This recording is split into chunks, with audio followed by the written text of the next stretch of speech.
میں زویا ہوں۔ قسط نمبر 11۔ بابا، میں آپ کے لیے آپ کے پسندیدہ پھول لے کر آیا ہوں۔ سرخ و سفید گلاب کے تازہ پھولوں سے سجا ہوا بکے سردار صاحب کے بیڈ سائڈ پر رکھتے ہوئے شہباز خان بولے۔ اور بابا، یہ آپ کی فیورٹ چاکلیٹ۔ شہریار خان نے بہت خوبصورت سا باکس ان کی طرف بڑھاتے ہوئے کہا۔ مگر یار، ساری چاکلیٹ تو تم ہمیشہ کھا جاتے تھے۔ سردار صاحب دھیرے سے مسکرائے۔ ارے بابا، آپ کو ابھی تک یاد ہے؟ شہریار خان مصنوعی حیرت کا اظہار کرتے ہوئے بولے۔ شرارت ان کی آنکھوں میں تھی۔ زویا ان کے درمیان بیٹھی بہت خوش تھی۔ خوشی کا سما تھا۔ یہ ساری چاکلیٹ ہاسپٹل میں بانٹ دی جائیں۔ شہریار خان نے ایک بہت بڑے باکس کی طرف اشارہ کرتے ہوئے سسٹر ختیجہ سے کہا۔ یہ باکس ابھی ڈرائیور چھوڑ کر گیا تھا۔ اس باکس میں بہت سے چھوٹے چاکلیٹ کے ڈبے تھے۔ آج سردار جہانگیر کی صحت یاب کی خوشی میں سارے ہاسپٹل میں چاکلیٹ بانٹی جانی تھی۔ سسٹر ختیجہ نے وارڈ بوائے نعیم کو بلایا تاکہ وہ چاکلیٹ تقسیم کرے۔ نعیم سردار صاحب کے بیڈ کے پاس آ کر کھڑا ہو گیا اور بولا، سلام سردار صاحب۔ ارے یہ تو نعیم ہے۔ نعیم کے سلام کرنے کے انداز پر سردار جہانگیر نے کچھ دیر سوچ کر بولا، یار پورا سلام لیتے ہیں۔ سردار صاحب ہمیشہ نعیم کو ٹوکا کرتے تھے اور یہی یاد ان کی باقی بھی تھی۔ جی السلام علیکم سردار صاحب، آپ کیسے ہیں؟ میں بالکل ٹھیک ہوں بیٹے، تم کیسے ہو؟ میں ٹھیک ہوں۔ اور ناصرہ کیسی ہے؟ وہ بھی ٹھیک ہے، نعیم دھیرے سے بولا۔ جی بابا، ناصرہ آنٹی ہمارے ساتھ ہمارے گھر پہ ہیں۔ ارے ناصرہ گھر واپس آ گئی؟ جی بالکل، ہم نے ان سے کہہ دیا تھا کہ ہم بھی آپ کے بیٹے ہیں، آپ ہمارے ساتھ رہیں۔ یہ سن کر نعیم نے سر جھکا لیا۔ نعیم اپنی بیوی کے کہنے پر کس طرح اپنی ماں کی بے عزتی کیا کرتا تھا، یہ بات اس کو سر اٹھانے نہیں دے رہی تھی۔ اس دن بھی اپنی ماں کے ساتھ بہت بدتمیزی سے پیش آ رہا تھا۔ جب شہریار خان نے سن لیا، نعیم سوچ بھی نہیں سکتا تھا کہ شہریار خان اور شہباز خان لندن سے واپس آ گئے ہیں۔ اس صبح ہی تو سردار جہانگیر کو ہاسپٹل میں ایڈمٹ کیا گیا تھا اور ابھی تک یہ بات بہت کم لوگوں کو پتہ تھی۔ جس طرح دونوں بھائیوں نے نعیم کی ماں کو عزت کے ساتھ اپنے ساتھ لے کے جانے کی بات کی تو نعیم کے لیے ڈوب مرنے کا مقام تھا۔ جاتی بار جس طرح ماں نے نعیم کی طرف دیکھا تھا، وہ آنکھیں نعیم بھول نہیں پا رہا تھا۔ ان بوڑھی آنکھوں میں کیا تھا؟ شکوہ، شکایت، تڑپ، دکھ، حسرت۔ کوئی بھی تو نام نہیں دے پا رہا تھا نعیم اس کو۔ ایک آہ بھر کر نعیم نے وہ چاکلیٹ کا بڑا سا ڈبہ اٹھایا اور کمرے سے باہر نکل گیا۔ نعیم اپنے بچوں کے لیے چاکلیٹ لے جانا۔ پتہ نہیں کب شہباز خان دروازے کے باہر آ کر کھڑے ہو گئے تھے اور نعیم کے ہاتھ میں کچھ پیسے تھماتے ہوئے بولے۔ نعیم کا سر مزید جھک گیا۔ زبردستی اس کے پیسے تھما کر شہباز خان بولے، آنٹی اب ہمارے ساتھ ہی رہیں گی۔ کبھی ماں کو ملنے کو دل کیا تو ضرور چلے آنا، شاید وہ تمہارا انتظار کریں گی۔ نعیم نے سر جھکا کر وہ بڑا سا کارٹون اٹھایا۔ اس کا بوجھ بہت زیادہ تھا، اس سے اٹھایا نہیں جا رہا تھا۔ اب نعیم بھی کوئی بھی وضاحت کام نہیں کر سکتی تھی۔ اب صرف اس کے پاس شرمندگی اور خاموشی رہ گئی تھی۔ وہ چپ چاپ وہاں سے چلا گیا۔ سردار جہانگیر خان کی صحت یابی کی خوشی میں پورے ہاسپٹل میں مٹھائی بانٹی گئی۔ بہت سے لوگ سردار صاحب کو ملنا اور ان کو دیکھنا چاہتے تھے، مگر ڈاکٹر صاحب اتنی بھیڑ کی اجازت نہیں دے رہے تھے۔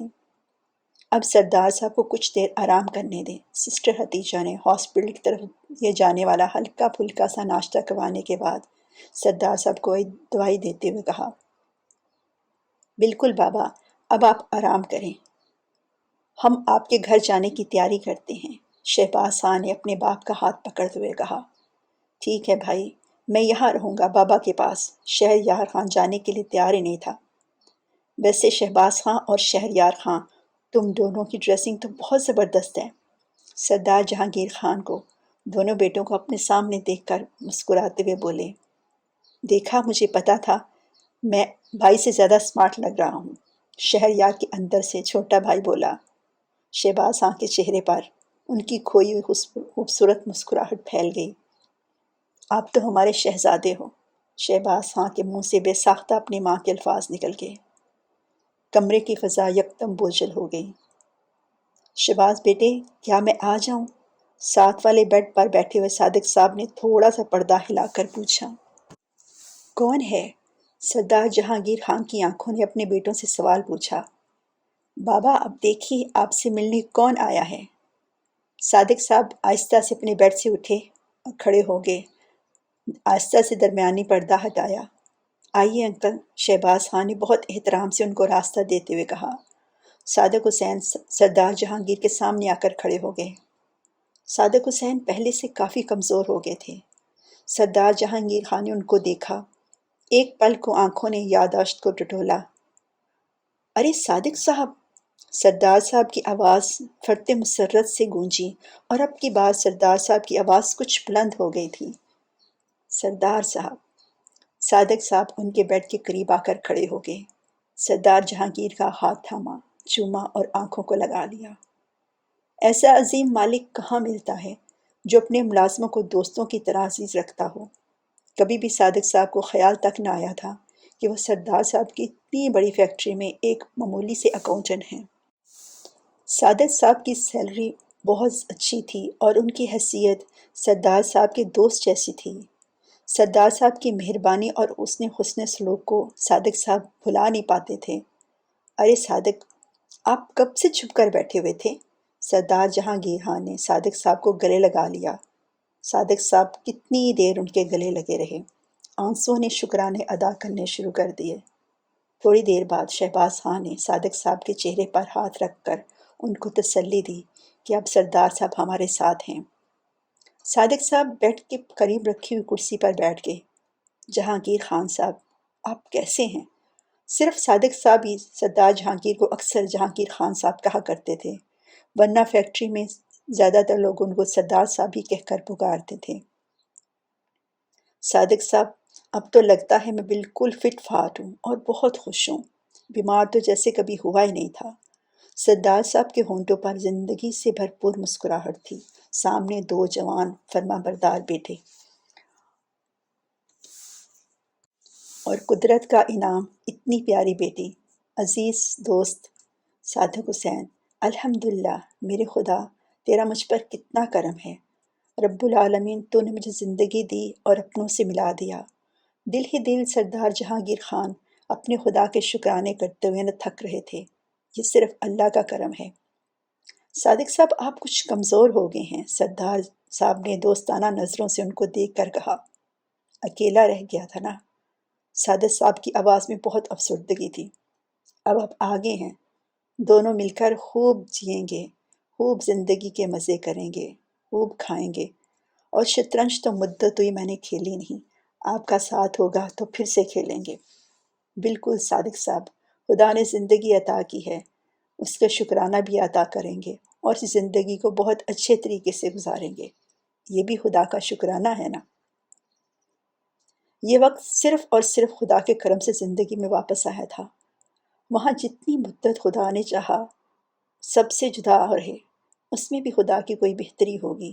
سردار صاحب دل ہی دل سوچ رہے تھے، اگر خدا کے اذن کے بغیر ایک سوکھا پتا بھی نہیں ہل سکتا تو یہ کس طرح ممکن ہے کہ وہ اتنی دیر اس قید تنہائی میں زندہ رہے۔ میرے رب، اس میں بھی تیری بہتری ہوگی۔ خدا کا ہر کام انسان کی بہتری کے لیے ہوتا ہے۔ یہ الگ بات کہ انسان کو بہت دیر بعد پتہ چلتا ہے کہ وہ مشکل اس پہ کیوں آئی تھی۔ وہ قید جہاں سردار صاحب کو خدا کے اور بھی قریب کر گئی تھی، وہاں خدا نے ان کو زویا کی شکل میں ایک پیاری سی بیٹی بھی عطا کر دی تھی۔ ہر کام کا وقت خدا نے مقرر رکھا ہوتا ہے، نہ اس سے پہلے نہ اس سے بعد۔ زویا کو اسی دن آنا تھا۔ سردار جہانگیر خان تھوڑی دیر تک صادق صاحب سے باتیں کرتے رہے۔ پھر سسٹر حتیجہ نے ان کو ہلکا پھلکا ناشتہ کروایا، دوائی دی۔ صادق صاحب کو بھی دوائی دی گئی تو سردار صاحب نے پوچھا، صادق صاحب آپ بھی دوائی کھا رہے ہیں؟ جی سردار صاحب، میری طبیعت بھی کچھ ٹھیک نہیں، آپ کے ساتھ والے بیڈ پر ہوں۔ چلو یہ تو اچھی بات ہے، دونوں جلد ٹھیک ہو کر گھر جائیں گے۔ شہباز خان اور شہریار خان دونوں اپنے بابا کو بہت محبت بھری نظروں سے دیکھ رہے تھے۔ لگتا تھا ان کی نظریں تھک ہی نہیں تھیں۔ باپ کو دیکھنا کسی سہانے خواب سے کم نہیں لگ رہا تھا۔ اب سردار صاحب آپ تھوڑی دیر ریسٹ کریں، سسٹر حتیجہ نے سردار صاحب کو تھوڑا سا الٹاتے ہوئے کہا۔ صادق صاحب بھی بیٹھے بیٹھے تھک گئے تھے، وہ بھی اپنے بیڈ کی جانب بڑھ گئے۔ جی سردار جہانگیر صاحب، اب آپ کی طبیعت کیسی ہے؟ ڈاکٹر قاسمی ڈاکٹر آغا حمید کے ہمراہ راؤنڈ پر آئے۔ الحمدللہ، خدا کا شکر ہے، اور آپ کا بھی شکریہ قاسمی، میں بالکل ٹھیک ہوں۔ ڈاکٹر قاسمی نے سسٹر حتیجہ سے لے کر سردار صاحب کی رپورٹ چیک کی۔ بلڈ پریشر، ہارٹ بیٹ، سب کچھ نارمل ہے، سب ٹھیک ہے۔ ڈاکٹر قاسمی نے مسکراتے ہوئے رپورٹس سسٹر حتیجہ کو دے دی۔ ڈاکٹر شہباز خان ڈاکٹر قاسمی کے ہمراہ کمرے سے باہر نکل گئے۔ ڈاکٹر آغا بھی ان کے ہمراہ تھے۔ شہباز خان، خدا کا بہت احسان ہے کہ سردار صاحب نے بہت جلدی ریکوری کر لی ہے۔ اس میں کافی ہاتھ زویا کا بھی ہے، ڈاکٹر آغا حمید نے زویا کی طرف دیکھ کر کہا۔ کھلے دروازے سے نظر آ رہا تھا زویا کمرے میں ایک طرف کرسی پر بیٹھی بہت خوش تھی۔ یہ سچ ہے، ڈاکٹر قاسمی بولے، اس لڑکی نے تو کمال ہی کر دیا۔ جس طرح اس نے نفسیاتی طور پر سردار صاحب کو آہستہ آہستہ نارمل زندگی کی طرف لائے ہیں، ہم شاید اتنی جلدی یہ نہ کر پاتے۔ ڈاکٹر آغا حمید واقعی زویا سے بہت امپریس لگ رہے تھے۔ جی ڈاکٹر صاحب، اور ہمیں اپنے والد سے ملانے کے لیے خدا نے زویا کو وسیلہ بھی بنایا ہے، ڈاکٹر شہباز خان بولے۔ 1-2 دن تک سردار صاحب کو ڈسچارج کر دیا جائے گا، ویسے تو بالکل ٹھیک ہے، مگر جو ڈرگز ان کو دیے جا رہے تھے اس کے لیے ان کو کچھ دیر تک دوائیوں پر رکھنا ضروری ہے۔ وہ آپ بالکل فکر نہیں کریں، ہم ہر طرح سے ان کا خیال رکھیں گے۔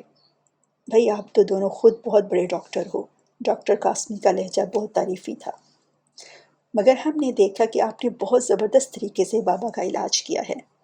وی آر امپریسڈ، آپ دونوں ڈاکٹرز کی ٹریٹمنٹ بہت اچھی ہے۔ شکریہ، ڈاکٹر قاسمی بولے۔ یہ سردار صاحب کا اپنا ہاسپٹل ہے اور اس میں بہت اچھے سے جدید علاج کیا جاتا ہے۔ ڈاکٹر قاسمی اور ڈاکٹر آغا حمید کے جانے کے بعد جب شہباز خان روم میں آئے تو سردار جہانگیر صاحب بیڈ پر لیٹ چکے سو رہے تھے اور صادق صاحب بھی آرام کر رہے تھے۔ سسٹر حتیجہ بددستور ان کے سرہانے پہ کھڑی تھیں۔ شہباز خان نے شہریار اور زویا کو باہر آنے کا اشارہ کیا۔ چلیں اب ہم گھر چلتے ہیں، زویا آپ بھی گھر جا کر آرام کریں۔ آپ کی پڑھائی کا بہت خرچ تو نہیں ہو رہا؟ نہیں بھائی، کل ٹیسٹ تھا اور میں نے اس کی پوری تیاری پہلے سے کر رکھی ہے، بس فائنل دیکھنا ہے۔ چلیے ہم آپ کو گھر ڈراپ کر دیتے ہیں، پھر اپنے گھر چلتے ہیں۔ میں اس کو رینوویٹ کروا رہا ہوں، دیکھتا ہوں جلد سے جلد ہو جائے تاکہ بابا جب ڈسچارج ہوں تو ہم ان کو گھر میں لے کے جائیں۔ زویا خاموش رہی۔ چلیں پہلے گھر چلتے ہیں، آنٹی ناصرہ کھانے پر انتظار کر رہی ہوگی، زویا بولی۔ گاڑی ڈرائیور سمیت ہاسپٹل کے باہر موجود تھی۔ راحت ہمدانی بھی سردار صاحب سے ملنے کو آنے کو چاہ رہے تھے۔ شہباز خان نے کہا کہ وہ سحر کے بعد آئیں، ابھی سردار صاحب سو رہے ہیں، اور پھر شہباز اور شہریار بھی تب وہاں موجود ہوں گے۔ راحت ہمدانی بھی بہت خوش تھے کہ وہ اپنے دوست کے لیے کچھ کر رہے ہیں۔ آج تک تو سردار صاحب ہی اس کے لیے آسانیاں مہیا کرتے رہے، اب راحت ہمدانی کو بھی خدا نے موقع دیا تھا کہ وہ کچھ قرض چکا دے۔ گھر میں آنٹی ناصرہ اور بوا ان کا انتظار کر رہی تھیں۔ آنٹی ناصرہ کے آنے سے بوا بہت خوش تھیں، ان کو ایک ہمدرد ساتھی مل گئی۔ دونوں کی زندگی کی کہانی تقریباً ایک جیسی ہی تھی۔ اپنی اولاد کے لیے ساری زندگی محنت کی، مگر محبت اور عزت دوسروں سے ملی، اور پھر بھی وہ دونوں خدا کی شکر گزار تھیں کہ خدا نے ان کی زندگی کے لیے یہ گھر وسیلہ بنا دیا۔ کھانے کے بعد شہریار اور شہباز خان چینج کر کے اپنے گھر چلے گئے، وہاں کافی کام کرنے والا تھا، اور زویا اسٹڈی میں چلے گئی۔ کچھ دیر تک پڑھنے کے بعد وہ وہیں بیڈ پر سو گئی۔ اس کی آنکھ کھلی تو بوا اس کو جگا رہی تھیں۔ زویا بیٹی، زویا بیٹی۔ جی بوا، زویا نے بوا کی طرف دیکھ کر کہا۔ تم سے کوئی ملنے آیا ہے۔ مجھ سے؟ کون؟ زویا کی سمجھ نہیں آ رہی تھی۔ ڈرائنگ روم میں آ جاؤ، تمہارے تایا زاہد میاں آئے ہیں۔ زاہد تایا؟ زویا نے نام دہرایا۔ ٹھیک ہے بوا، میں فریش ہو کر آتی ہوں۔ زویا جب ڈرائنگ روم میں پہنچی تو اس نے پہلی بار اپنے واحد خونی رشتہ دار کو دیکھا جو اس کے بابا کا سکا بھائی تھا۔ بوا بھی وہیں بیٹھی ہوئی تھی۔ زاہد نے زویا کو دیکھ کر کھڑے ہو گئے۔ انہوں نے پہلی بار اپنی بھتیجی کو دیکھا۔ ان کو زویا میں اپنا بھائی، ماں باپ پتہ نہیں کس کس کی جھلک نظر آ رہی تھی۔ لائٹ گرے پرنٹڈ کاٹن کے سوٹ میں ہم رنگ دوپٹہ سر پر اوڑھے ہوئے سرخ و سفید رنگت والی زویا بہت پیاری لگ رہی تھی۔ سنہری بال، شاہد کے بال بھی سنہری تھے۔ زویا کے بال دیکھ کر زاہد نے سوچا، نازک سی پیاری سی بچی یہاں کس طرح رہتی ہوگی؟ یہ تو میں نے کبھی نہیں سوچا۔ السلام علیکم۔ زویا کے کہنے پر زاہد نے دیکھا کہ زویا کی آنکھیں کتنی پیاری ہیں، بالکل کسی گڑیا کی طرح۔ زاہد نے آگے بڑھ کر زویا کے سر پر ہاتھ رکھ دیا۔ کتنی دیر خاموشی رہی۔ زویا سر جھکائے کھڑی رہی۔ بیٹھ جاؤ زاہد بیٹے، بوا بولی۔ زاہد بوا کو مسلسل 2 دن سے فون کر رہے تھے اور بار بار کہہ رہے تھے کہ وہ بہت مجبور ہیں، ان کو پیسے چاہیے، ان کے پاس کچھ نہیں ہے، پیسے بہت ضروری چاہیے اور کوئی ذریعہ نہیں، بس یہ گھر اور 2 دکانیں ہی ہیں جن کو میں بیچ سکتا ہوں۔ بوا نے زاہد میاں کو بتا دیا تھا کہ زویا کے دادا سب کچھ زویا کے نام لکھ گئے ہیں۔ دکانوں کا کرایہ ہر ماہ بینک میں آتا ہے اور کچھ رقم بینک میں بھی ہے جس سے گزارا ہو جاتا ہے۔ یہ سن کر زاہد کافی دیر خاموش رہا، پھر بولا، بوا میں جانتا ہوں میں اتنا اچھا بیٹا نہ تھا اور نہ ہی میں نے کوئی اپنی ذمہ داری پوری کی۔ میرے ماں باپ نے ہمیشہ میرا ساتھ دیا اور واقعی مجھے بابا یہاں سے بھی پیسے بھیجتے رہے۔ مجھ سے بہت سی غلطیاں ہوئی ہیں جن کی اب میں سزا کاٹ رہا ہوں۔ بوا کچھ نہیں بولی، خاموشی سے زاہد میاں کی باتیں سن رہی تھی۔ انگلینڈ میں ایک انگریز لڑکی ماریا سے میں نے شادی کر لی، 2 بچے ہیں۔ اس نے مجھے چھوڑ دیا اور بچے بھی مجھے دے گئی۔ گھر اس کے نام میں نے لگا دیا تھا جو بابا یہاں سے پیسے بھیجتے تھے۔ اس نے مجھے اور میرے بچوں کو گھر سے نکال دیا۔ اب میرے پاس کچھ نہیں۔ میں اپنے دوست کے ایک بیسمنٹ پہ رہ رہا ہوں۔ وہ بہت گندی جگہ ہے۔ دونوں بچوں کو سنبھالنا میرے لیے بہت مشکل ہے۔ وہاں میری ایک سری لنکن دوست لڑکی کام کرتی ہے۔ وہ بہت اچھی ہے۔ وہ ایک سٹور پہ کام کرتی ہے اور بہت اپنے حالات سے مجبور ہے۔ آج کل وہ میرے بچوں کو دیکھ رہی ہے۔ اس کے پاس بھی رہنے کو کوئی ٹھکانہ نہیں۔ اگر میں کوئی گھر قسطوں پہ لے لوں تو بچوں کی زندگی بہتر گزر جائے گی، اور سری لنکن لڑکی بھی بہت اچھی ہے، وہ میرے بچوں کی دیکھ بھال کر لے گی۔ میں چاہتا ہوں کہ یہ گھر بیچ کر کچھ پیسے ہو جائیں تو لندن میں کسی دور جگہ پر سستا سا کوئی گھر خرید لوں تاکہ سر پر چھت تو ہو۔ پچھلے 6 ماہ میں نے کس طرح گزارے ہیں میں آپ کو نہیں بتا سکتا۔ اگر بچے نہ ہوتے تو میں شاید خودکشی کر لیتا، مگر ان بچوں کا کیا قصور ہے؟ ان کو کون دیکھے گا؟ غلطی تو میری ہے۔ میں نے ماریا جیسی ماڈرن لڑکی سے شادی کی جس کو گھر یا بچوں سے کوئی دلچسپی نہیں۔ زاہد کے دل کے اندر کب سے دبا غبار تھا جو کسی اپنے کو دیکھ کر وہ نکال رہے تھے۔ میں نے زندگی میں بہت سی غلطیاں کی اور اپنے ماں باپ کا گناہ گار بھی ہوں۔ مجھے مجبوری میں زبردستی ماں بابا سے اپنا حصہ مانگنے کے لیے مقدمہ کرنا پڑا۔ بعد میں پتہ چلا کہ میری اس حرکت کی وجہ سے میرے ماں باپ کو اتنا دکھ ہوا کہ وہ اپنی جان سے چلے گئے۔ مجھے بہت شرمندگی ہوئی اور پھر یہی گلٹ کافی دیر تک میں سہتا رہا۔ سوچا میں ہرگز ماں باپ کا گھر نہیں بیچوں گا، مگر جب اپنے بچوں کو در بدر ہوتے دیکھتا تو پھر مجبور ہو گیا ہوں۔ مجھے معاف کر دیں۔ فون پر بار بار بوا سے معافی مانگنے والا زاہد اب بھی سر جھکائے بیٹھا ہوا تھا۔ زاہد میاں، آپ زویا سے خود بات کر لیں۔ تایا جان، یہ آپ کا گھر ہے، آپ ہوٹل میں کیوں رہ رہے ہیں؟ یہاں آ جائیے۔ زویا کا لہجہ بہت سادہ اور بہت پرخلوص تھا جو زاہد کو اور بھی زیادہ شرمندہ کر رہا تھا۔ نہیں، میں ہوٹل میں ٹھیک ہوں۔ آپ اکیلے آئے ہیں؟ زویا نے پوچھا۔ ہاں، میں ابھی اکیلا آیا ہوں۔ میرے 2 بیٹے لندن میں ہیں، ان کی پڑھائی کا خرچ نہ ہو اس لیے ان کو نہیں لے کے آیا۔ کمرے میں خاموشی چھا گئی۔ کوئی بھی نہیں جانتا تھا کہ اس کو اب کیا بولنا چاہیے۔ زاہد میاں، کھانا کھاؤ گے؟ بوا کو اور کچھ نہیں سوچا۔ جی بوا، مدت ہوئی آپ کے ہاتھوں کا پکا کھانا نہیں کھایا۔ میں بہت بد نصیب ہوں۔ ماں باپ کی زندگی میں ان سے ملنے نہیں آ سکا۔ میری طرف سے ان کو دکھ کے علاوہ اور کچھ نہیں ملا۔ بس زاہد میاں، یہ سب نصیبوں کی بات ہے۔ پتہ نہیں کیوں بوا کو اب زاہد میاں سے کوئی شکوہ نہ تھا۔ جب اس کے ماں باپ ہی نہیں رہے تو بوا کون ہوتی ہے اسے شکایت کرنے والی؟ اچھا بیٹے، میں کھانا لگاتی ہوں۔ بوا کچن کی جانب چل پڑی۔ کمرے میں صرف زویا اور زاہد میاں رہ گئے۔ تایا جان، یہ گھر اور دکانوں کے کاغذات ہیں، آپ لے لیں۔ زویا نے اپنے کمرے سے لا کر وہ فائل زاہد میاں کے سامنے رکھے ہوئے ٹیبل پر رکھ دی۔ زاہد نے سر اٹھا کر زویا کی طرف دیکھا۔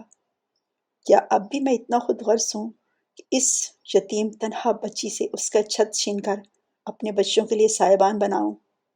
اور بوا، جنہوں نے اپنی ساری زندگی اس گھر کو دے دی، ان کو بھی بے گھر کر دوں؟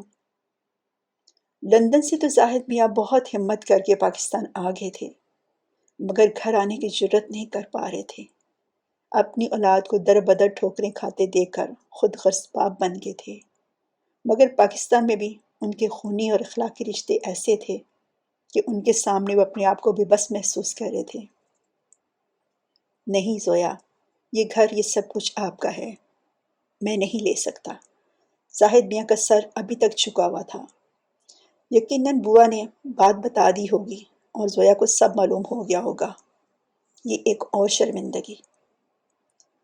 زویا کو نہیں معلوم تھا کہ زاہد میاں کی کیا مجبوری ہے اور اتنے سالوں بعد پاکستان ان کو وہ لے کے آئی ہے، مگر وہ زویا کے تایا جان تھے، زویا کے ابو کے بڑے بھائی، دادا ابو کے بڑے بیٹے، اور اس جائیداد پر ان کا بھی حق تھا، اور شاید وہ بہت مجبور ہو کر آئے تھے۔ ان کے چہرے کے تاثرات بتا رہے تھے۔ زاہد تایا کی آنکھیں نیچے تھیں، مگر لگتا تھا وہ آنسوؤں سے بھری ہوئی ہیں۔ اتنے سالوں بعد اپنے والدین کے گھر میں آنا، جہاں نہ ماں، نہ باپ، نہ بھائی، کوئی بھی تو نہیں، ایک خالی مکان۔ زویا کے لیے یہ خالی مکان ایک گھر تھا، جہاں اس نے اپنے والدین کے ساتھ بہت تھوڑا سا بچپن، بہت پیارا بچپن گزارا، اور پھر سارا بچپن لڑکپن دادا ابو اور دادی ماں کے ساتھ گزارا۔ یہ گھر زویا کے لیے پوری دنیا تھی۔ وہ ہرگز اس گھر سے جانا نہیں چاہتی تھی، مگر گھر انسانوں سے زیادہ اہم نہیں ہوتے۔ جہاں انسان خوش رہیں، آباد ہو جائیں، وہ مکان گھر بن جاتا ہے۔ دادی اماں کی منطق بھی نرالی تھی، مگر بہت خوب تھی۔ دادی اماں کہتی تھی، زویا بیٹی، گھر وہ چار دیواری ہوتی ہے جہاں اپنوں کے ساتھ دکھ سکھ مل جل کر خوشی سے گزارا جائے، چاہے اس مکان کی دیواریں مٹی کی بنی ہوں یا سونے کی، اندر رہنے والوں کو اس سے کوئی فرق نہیں پڑتا۔ اور اس مکان کو تو دادا ابو اور دادی اماں نے بہت محنت اور محبت سے گھر بنایا تھا۔ زویا بیٹی، میں یہ نہیں لے سکتا، یہ بابا اور ماما کی نشانی ہے۔ زاہد نے فائل کی طرف دیکھتے ہوئے نظریں نیچی کرتے ہوئے کہا۔ تایا جان، یہ سب ہمارا ہے۔ بوا دروازے پر کھڑی زویا کی جانب دیکھ رہی تھی۔ یہ سچ ہے کہ آپ، بوا، میرے لیے یہ گھر بہت ضروری ہے، مگر زندگی میں انسان گھر سے زیادہ ضروری ہیں۔ آپ کو یقیناً کوئی ایسی ضرورت ہوگی جو آپ کو یہاں لے آئی ہے۔ زویا سوچ رہی تھی کہ تایا جان کو دیکھ کر لگتا ہے کوئی مجبوری ہی ان کو اس قدر مجبور کر کے لا سکتی ہے، اور اب ان کی حالت دیکھ کر لگ رہا تھا وہ کس قدر پشیمان اور پریشان ہیں۔ زویا چاہے بہت کم عمر تھی، مگر اس کی ابھی تک کی ساری زندگی 3 تجربہ کار لوگوں کے ساتھ گزری تھی، جس کی وجہ سے اس کی سوچ بہت پختہ ہو گئی تھی۔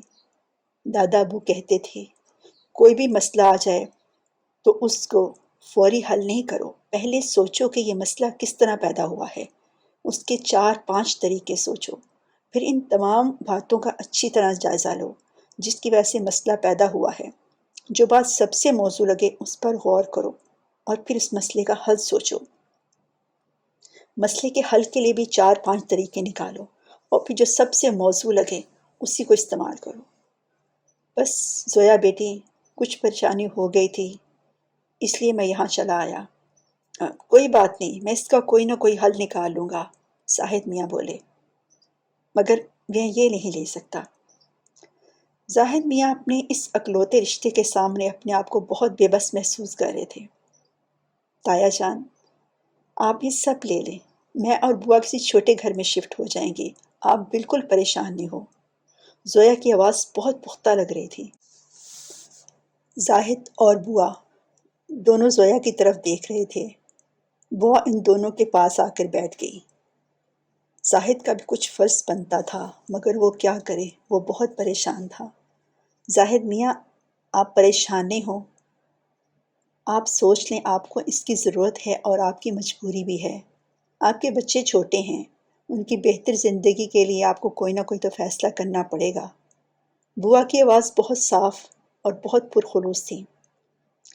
اوہ، تو یہ بات ہے، اولاد کی تکلیف انسان کو کتنا مجبور کر دیتی ہے۔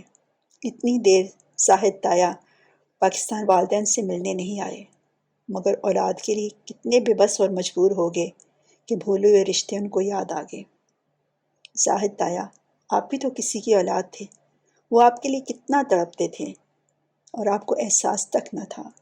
جب تک انسان خود صاحب اولاد نہیں ہوتا، وہ اپنے والدین کے جذبات کو سمجھ نہیں سکتا۔ زویا دل ہی دل میں سوچ رہی تھی۔ چلیے، کھانا تیار ہے، ٹیبل پر رکھا ہوا ہے، آئیے کھا لیتے ہیں، بوا نے کمرے کی طرف جاتے ہوئے کہا۔ جی چلیے، کھانا کھاتے ہیں۔ زویا کمرے سے نکل کر مختصر سے ڈرائنگ روم کی جانب بڑھ گئی۔ ہال کے ساتھ تھا اور اس کا ایک دروازہ کچن میں کھلتا تھا۔ زاہد میاں، میں نے آپ سے کہا تھا، زویا بہت سمجھدار بچی ہے، اتنی سی عمر میں بہت سوچ سمجھ کر فیصلہ کر لیتی ہے۔ زویا کے دادا دادی نے اس کو بہت اچھی تربیت کی تھی۔ جی بوا، میں ہی بد نصیب تھا جو ان کی تربیت کو بھول گیا تھا۔ کوئی بات نہیں، کھانے کے بعد سوچتے ہیں کہ کیا ہو سکتا ہے۔ اب بوا کی حیثیت بھی اس گھر میں ان کے بڑوں جیسی تھی۔ کھانا بہت مزیدار تھا۔ بوا نے ماش کی دال کے ساتھ روٹیاں اور پودینے کی چٹنی بنائی تھی۔ کھانا دیکھ کر یکدم زاہد میاں نے بوا کی طرف دیکھا۔ یہاں سب نے مجھے یاد رکھا ہوا تھا، بس میں ہی ان کو بھول گیا تھا۔ یہاں تک کہ میرے پسند کے کھانے بھی ان کو یاد تھے۔ زاہد میاں کو ایک بار پھر اپنی بدبختی ستانے لگی۔ اچھا بوا، میں چلتا ہوں۔ بیٹے یہاں رہ جاؤ۔ نہیں بوا، میرے ساتھ میرا ایک دوست بھی ہے۔ زاہد میاں یہ نہیں بتا سکے کہ وہ باہر ہی باہر اس گھر اور جائیداد کو بیچنے کے لوگوں سے سودے کر رہے ہیں۔ زاہد کو زویا سے مل کر اس قدر پریشانی ہوئی کہ وہ اس کا سامنا نہیں کر پا رہا تھا، اور پھر زویا نے جو جائیداد کے کاغذات دیے، مانا وہ فائل ابھی تک ڈرائنگ روم میں ٹیبل پر پڑی تھی، زاہد میاں کو شرمندگی اور آنکھیں نہ اٹھانے پر مجبور کر رہی تھی۔ اچھا زویا بیٹی، جاتے ہوئے زاہد میاں نے زویا کے سر پر ہاتھ رکھ کر کہا۔ سر بددستور ان کا نیچے ہی تھا۔ تایا جان، میں آپ کا کل انتظار کروں گی۔ زویا جانتی تھی کہ ان کو سوچنے کے لیے وقت چاہیے۔ زاہد میاں نے اپنا سر بوا کے آگے جھکا دیا، انہوں نے سر پر ہاتھ رکھ کر بہت سی دعائیں دیں۔ زویا بیٹی، آپ کا جو بھی فیصلہ ہوگا، میں آپ کے ساتھ ہوں، بوا نے بہت مطمئن انداز میں زویا سے کہا۔ نہیں بوا، فیصلہ تو آپ نے کرنا ہے، جو آپ کہیں گی وہی ہوگا۔ اتنا مان، اتنی عزت احترام۔ بوا نے پاس بیٹھی ہوئی زویا کا ماتھا چوم لیا۔ خدا تمہارے لیے آسانیاں کرے، جو دوسروں کے لیے آسانیاں کرتا ہے، خدا اس کے وسیلے وہاں سے بناتا ہے جہاں کسی کی سوچ میں نہیں جا سکتی۔ دل ہی دل میں بوا دعائیں دیتی ہوئی جا رہی تھی اور اشفار اس کی دعاؤں کی منظوری ہوتی جا رہی تھی۔ دوسرے روز صبح شہباز خاں، شہریار خاں اور زویا نے اکٹھے ناشتہ کیا۔ زویا کو کالج ڈراپ کر کے شہباز خان اور شہریار خان پہلے ہاسپٹل میں گئے۔ بابا کو دیکھا، وہ پہلے سے بہت بہتر ہو رہے تھے۔ پھر شہریار خاں وہیں رک گئے اور شہباز خاں اپنے گھر میں چلے گئے۔ بس 1-2 دن کا کام رہ گیا تھا۔ وہ گھر کو بہت خوبصورت طریقے سے سیٹ کروا رہے تھے۔ ایک بہت بڑی کمپنی تھی جو گھر کو نئے سرے سے رینوویٹ کر رہی تھی، اور ان کے کام سے شہباز خاں اور شہریار خان دونوں بہت مطمئن تھے۔ شہریار خان زویا کو کالج سے لے کر جب گھر واپس آئے تو آنٹی ناصرہ نے شہباز خاں اور سردار جہانگیر خان کے لیے بھی کھانا تیار کر دیا تھا۔ کھانا کھانے کے بعد شہریار خان ہاسپٹل میں چلے گئے۔ بوا زویا کے پاس آ کر بیٹھ گئی۔ آنٹی ناصرہ کچن میں تھی۔ زویا بیٹی پھر تم نے کیا سوچا ہے؟ بوا آپ کی کیا رائے ہے؟ زویا جانتی تھی کہ بوا زاہد تایا کے بارے میں پوچھ رہی ہے۔ زویا بیٹی یہ بات تو صحیح ہے کہ زاہد میاں کو پیسوں کی اشد ضرورت ہے۔ میں نے رات بہت سوچا اور پھر یہ خیال آیا کہ ہمارے پاس بینک میں اتنے پیسے تو ہوں گے کہ ہم 2-3 سال تک آرام سے گزارا کر لیں۔ گھر کو بیچنے کو دل نہیں مانتا۔ بڑی محبت سے اللہ بخشے تمہارے دادا دادی نے بنوایا تھا۔ ابھی بھی لگتا ہے وہ یہیں ہمارے ساتھ ہیں۔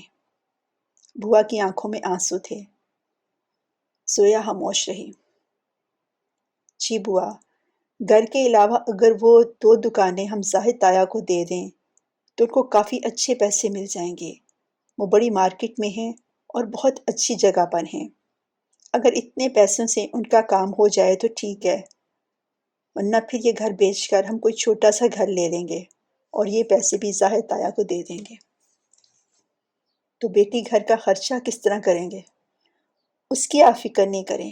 کالج میں میری 2 دوست ہیں، ان کے بہن بھائیوں کو ٹیوشن کی ضرورت ہے، میں آسانی سے ان کو پڑھا سکتی ہوں۔ زویا کے پاس اس مسئلے کا حل بھی تھا۔ خدا تمہیں زندگی دے، صحت دے، میری بیٹی بڑی سمجھدار ہو گئی ہے۔ بوا نے ماتھا چوم لیا۔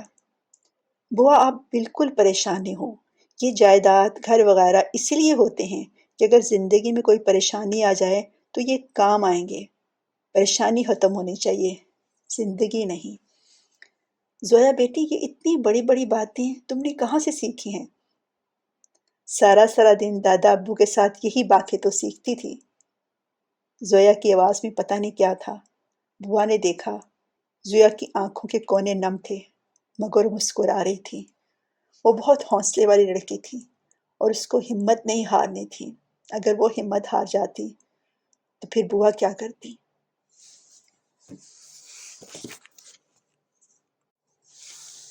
شام کو جب زاہد مینا آئے تو زویا نے ان کو دکان کے کاغذات دیتے ہوئے کہا کہ زاہد آیا، آپ یہ 2 دکانیں بیچ دیں، اس سے کافی پیسے آپ کو مل جائیں گے، کیونکہ یہ مارکیٹ میں بہت اچھی جگہ پر ہیں۔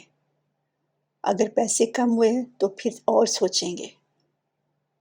زاہد تو بالکل لینے کے لیے تیار نہیں تھا، مگر بوا نے کہا، نہیں بیٹے، ابھی تمہیں ضرورت ہے اور یہ تمہارا حق ہے، تمہارے بچوں کے لیے ضروری ہے۔ زاہد چپ ہو گیا۔ ٹھیک ہے، ان کو یہیں رہنے دیں۔ زاہد ابھی بھی لینا نہیں چاہ رہا تھا۔ زاہد بیٹے، آپ یوں کرو، مارکیٹ میں دیکھو اس کی کتنی قیمت پڑتی ہے، پھر اس کے حساب سے دیکھیں گے۔ بوا نے ایک تجویز دی۔ ٹھیک ہے بوا۔ بادل نخواستہ زاہد میاں کو ہاں ہی کرنی پڑے گی۔ اس کے بعد آگے کیا ہوا، اس کے لیے سنیے قسط نمبر 12۔